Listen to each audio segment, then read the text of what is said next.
Bismillahirrahmanirrahim. Assalamualaikum warahmatullahi wabarakatuh. Selamat malam teman-teman semuanya.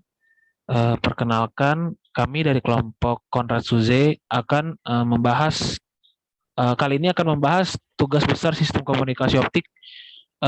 Sebelumnya, kelompok kami ingin memperkenalkan diri terlebih dahulu. Nama saya Muhammad Fajar Usman dengan NIM 11011919424. Boleh teman saya selanjutnya Farah Olivia. Perkenalkan, nama saya Farah Olivia Andayani dengan NIM 11011190152. Perkenalkan, nama saya Putri Ninda Olivia dengan NIM 11011194186. Oke, selanjutnya pendahuluan akan dibahas oleh teman saya. Boleh dipersilakan. Oke, di slide pertama yaitu apa? Itu fiber optik. Fiber optik adalah salah satu jenis kabel yang terbuat dari kaca atau plastik yang sangat halus, berdiameter 120 mikrometer, lebih kecil dari rambut manusia. Yang digunakan sebagai transmisi, kabel ini mentransmisikan sinyal cahaya dari satu lokasi ke lainnya dengan kecepatan yang optimal. Transisi bisa dilakukan dengan kecepatan tinggi karena sistem kerjanya menggunakan pembiasan cahaya. Sedangkan cahaya yang digunakan untuk proses transmisi adalah LED atau laser. Karena memiliki kecepatan yang tinggi, fiber optik banyak digunakan saluran komunikasi sehingga pengguna bisa menjangkau orang lain dengan kecepatan yang optimal pula.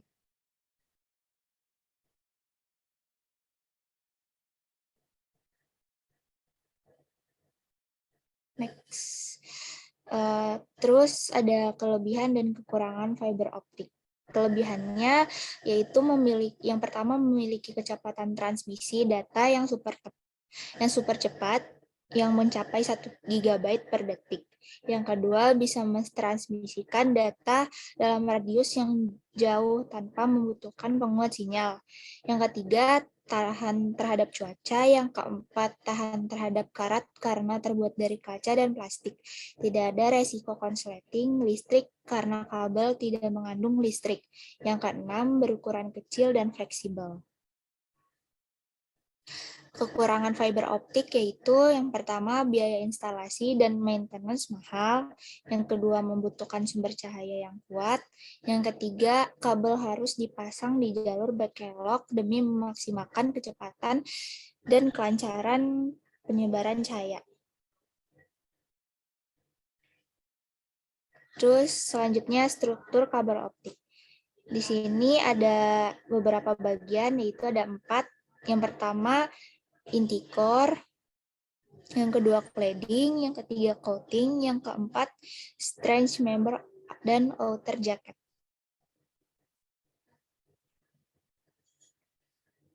Terus selanjutnya apa itu transmitter?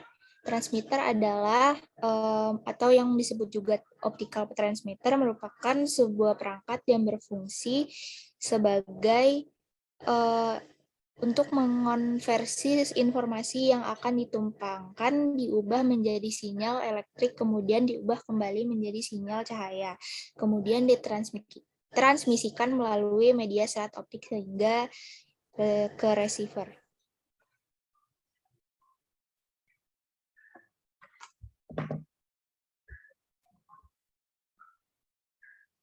Oke, selanjutnya saya akan menjelaskan perbedaan LED dan laser. Pertama, LED 1. Biaya yang mudah. 2. Daya yang relatif rendah. 3. Cahaya yang tidak koheren. 4. Tidak memiliki penguatan cahaya. 5. Jarak propagasi yang pendek tapi daerah cakupan menyebar luas. Selanjutnya laser, yang pertama biaya yang mahal. 2. Daya yang besar. 3. Cahaya yang koheren. 4. Memiliki penguatan cahaya. 5. Jarak propagasi yang jauh tapi daerah cakupan kecil. Selanjutnya, fotodetektor. Fotodetektor atau penerima optik merupakan suatu komponen yang berfungsi untuk mengubah cahaya menjadi arus listrik. Jenis-jenis fotodetektor yaitu positif intrinsik, negatif, atau PIN. Yang selanjutnya avalanche photodiode atau APD.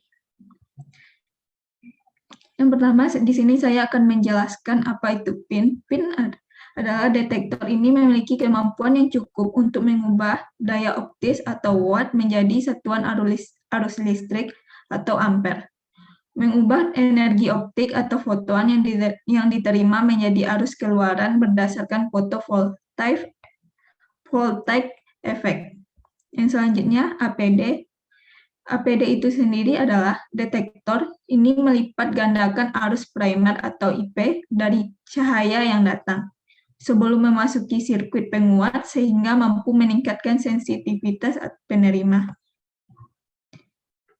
Selanjutnya saya akan menjelaskan point to point.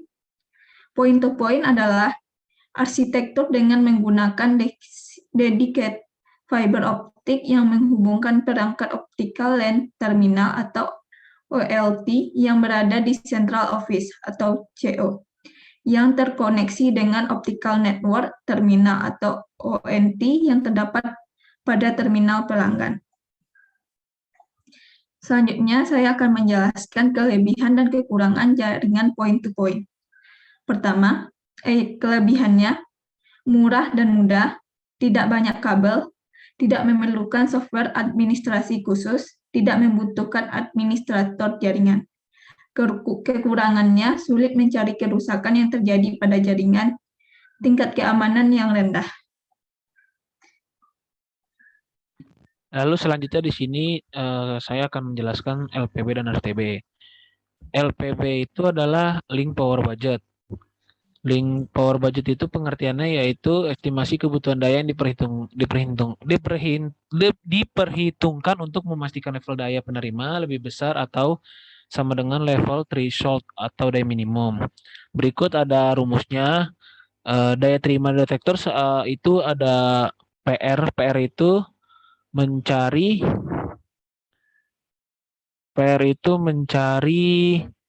daya diterima detektor dengan satuan dBm. Lalu ada AT. AT itu mencari redaman total dengan satuan dB, desibel. Rumusnya itu kalau daya diterima detektor itu ada PS dikurang AT. PS-nya itu daya optis dipancarkan dari sumber ujung fiber. Dengan satuan itu desibel meter. Lalu dikurang dengan AT redaman total. Lalu mencari AT-nya itu sama dengan rumusnya itu 2AC ditambah NASP ditambah AFL ditambah MS. Dengan pengertiannya itu 2 dikali close konektor ditambah dengan NASP ditambah AFL ditambah MS. Pokoknya di situ ada ini juga keterangannya. Anggaran daya terpenuhi itu jika daya diterima detektor lebih besar sama dengan sensitivitas penerima. Jadi daya diterima itu harus lebih besar. Lalu selanjutnya ada RTB atau Rise Time Budget. Pengertiannya yaitu metode untuk menentukan batasan dispersi suatu link sistem komunikasi serat optik yang membatasi kemampuan transmisi kecepatan bit.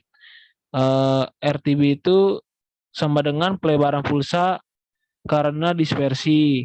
Untuk menentukan pembatas dispersi link fiber optik itu rumusnya itu TSYS sama dengan akar dari sigma N I sama dengan 1 TI pangkat 2. Lalu di situ ada keterangannya ya. Selanjutnya analisis dan diskusi. Boleh next? Next. Nah, di sini penerapan fiber optik metode point to point akan dijelaskan oleh Farah Olivia. Silakan Farah Olivia. Jadi penerapan fiber optik yang kelompok kami pilih pada metode fiber optik metode point to point yaitu dari kita menggunakan jalur dari Sleman Yogyakarta ke Babarsari sejauh 17 kilo. Berikut ada itunya, ada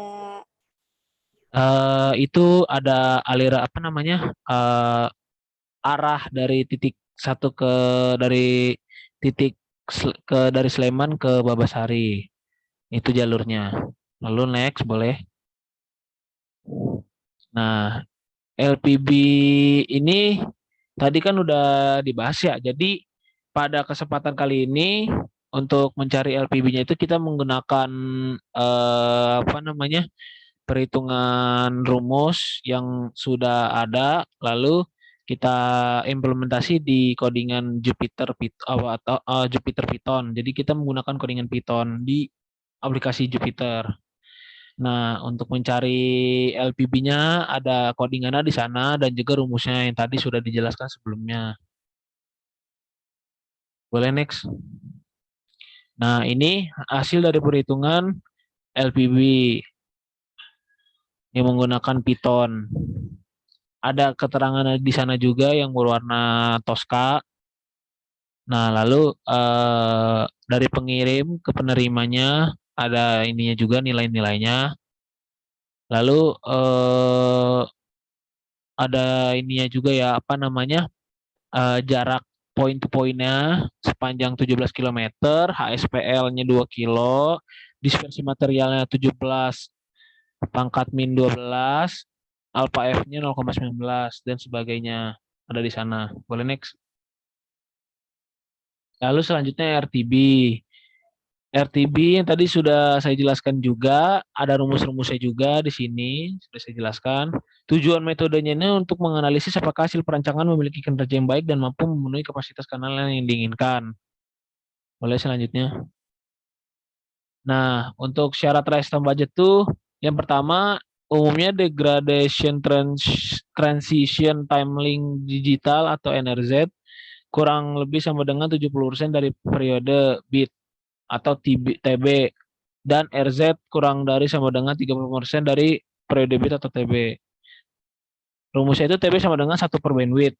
Anggaran rest time dipenuhi jika rest time sistem kurang dari waktu degradasi transisi. Lalu yang kedua, rest time penerima 10% sampai 90%. Dengan rumusnya itu TRX sama dengan 350 per bitrate.